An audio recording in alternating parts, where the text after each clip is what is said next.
Purity Familia mara weramaja igni prangwen mane owito ngimane tesend obila ma komumwamu sub county ma Kuria West yuago ratiro kinde malipot mar bero mar ringre oyango nine nitire hinyruok eng'ute ma inyalo ten kod derruok. Jafo mar county ma Migori Juma nolimo familia mare kendo losonwa lipodne. Seche ma lipot mar bero yango raweno ma jigi prangwen mane owito ngimane tesend obila mar komumwamu sub county ma Kuria West ne nitiere kod hinyruok eng'ute, hinyruok mane otame yweyo kendo kelo tho mare. Familia mare kod jokelo togo mag oganda pod nitie kod penj mathoth malo duoko. We found that he had asphyxiation due to hanging, so the police officers are still going to continue the investigations to determine whether it was self-inflicted or whether there was some homicidal effect to it. Familia mar mosindo Alan Kamau malipot mobila yango ne tho mar obila yono mar derruok to koro ramo ne idwaro mondo koro tim malong'o mondo koro ng'e adieri gima ne okelo tho mar tesend obila. Tumesikitishwa sana na kitendo hiki. Sisi tunaomba tu ili turidhishwe na sisi nafsi zetu. Tunaomba serikali ifate mkondo wake. Kwanza huyu askari aliyehusika na hiki kitu tunamuona uraiani.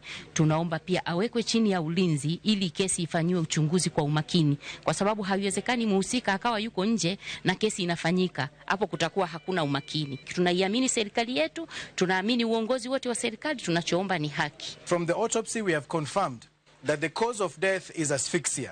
And as the doctor has explained, she cannot tell what transpired before the asphyxia happened. Whether it's self-inflicted, whether it's inflicted by a foreign person, that is up to the DCI.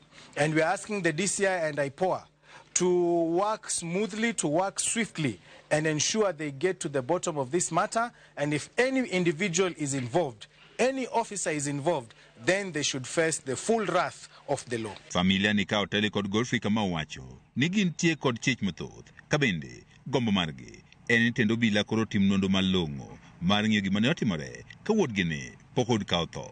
Mimi ningependa sana na kuomba serikali huyo askari aliyefanya hicho kitendo achukuliwe hatua na ashikwe, awekwe ndani, apelekwe mbele ya sheria na sheria ifuate mkondo.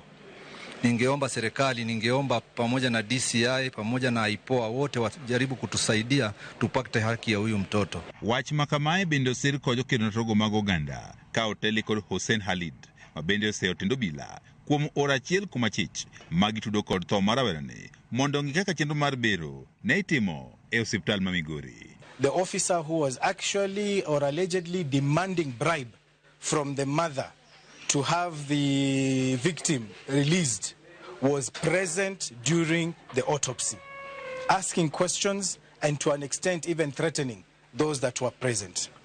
This by any means is unacceptable. We want the Kenya Police Service to come out very openly and very clearly to tell Kenyans why they are sending the prime suspect in a murder case to the post-mortem. Jokelo togo mag oganda wach ni gidwaro mondo koro tim nonro gima ne otimore mot rawerani kapok ni owito ngimane. Kabende gipenjo gimomiyo obila ne ogolo ring rawerani tesend obila kama wach ni owito ngimane ka familia to koro pok ochopo.